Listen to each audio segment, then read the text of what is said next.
ఈ జాయింట్ లో ఇంత మూమెంట్ కంటే ఎక్కువ లేదు, కొంచెం సైడ్కి వెళ్తుంది. ఇది చూడు, ఇలా ఇలా ఇలా, ఈ పక్కకి వెనక్కి పైకి, ఎంత జాయింట్ ఫ్రీ మూమెంట్. ఎందుకు? చేతులతోనే కదా మనం అన్ని పనులు చేసేది.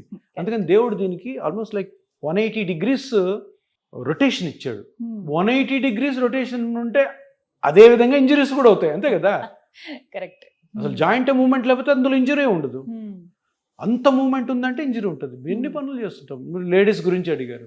వంట, పైనుంచి ఏమైనా తీయడం, బట్టలు ఆరేయడం, ఓకే, సిలిండర్లు ఎత్తడం, కుక్కర్ ఎత్తడం, ఇటు తిప్పడం, అన్నిటికీ ఇది యూజ్ అవుతుంది. అంటే అందరిలో వస్తుందా? రాదు, కొంతమందిలో వస్తుంది. అంటే అది మన బాడీలో మన మజిల్స్ లో ఉన్న స్ట్రెంగ్త్ ని బట్టి ఉంటుంది.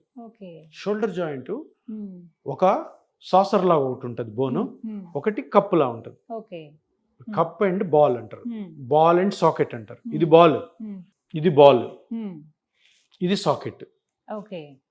సో దీని చుట్టూ ఇప్పుడు ఈ రెండు బోన్స్ మధ్యలో జాయింట్ ఉంది కాబట్టి చుట్టూ మజిల్స్ ఉంటాయి.